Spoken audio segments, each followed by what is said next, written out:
Now, let's talk about our weather back here at home, because this morning we've got clear conditions across our state. So when our sun comes up, we probably won't have any of that sunlight reflecting off of anything because we don't have a lot of cloud cover out there here this morning. But it should be a nice and great looking morning. But it's going to be a chilly morning too. A storm system moved through yesterday. That area of low pressure is now off to the east. It's the same storm system that brought some gusty winds. I mean, we were talking wind gusts upwards of 40 miles an hour in the valley yesterday, including in Phoenix at Sky Harbor, thanks to this storm system. And of course, you felt that cooler air with highs only reaching the low 60s yesterday. So that cool air, it's still around, and we're feeling it this morning with temperatures running about 5 to 10 degrees cooler than 24 hours ago here in Phoenix, even colder to our south down in Safford and in Yuma. Flagstaff, a little bit more comfortable than yesterday morning, but that's because, again, the storm system was moving in yesterday, so that made for a cooler start for folks in Flagstaff yesterday. This morning, though, I mean, it's still below freezing. 23 degrees that temperature in Flagstaff, down into the teens in Heber and in Show Low. Window Rock checking in at just 11 degrees, and Phoenix Sky Harbor already down into the mid 40s. But look at these temperatures around the valley. Look at all those 30s that we're waking up to.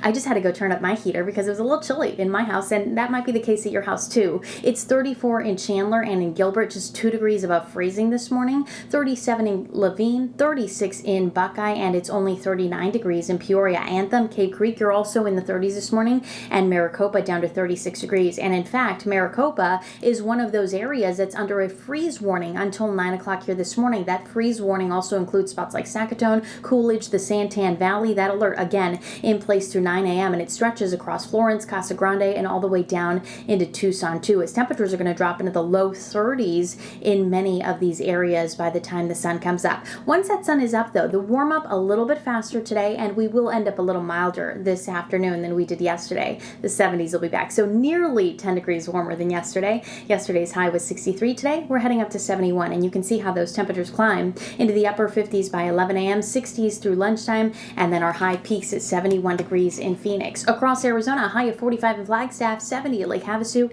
and 61 in Globe. Now, I'm going to show you that 7-day, and you're going to see kind of a mixed bag of weather. Today, 71, upper 70s tomorrow, then 80s Wednesday, but then we've got a chance for rain with another storm moving in, and it's going to cool off again Thursday by quite a bit. I mean, we're talking a 10-degree difference from Wednesday to Thursday, and then we'll be back into the 80s ahead of this upcoming weekend. We'll talk more about that midweek storm in the next half hour.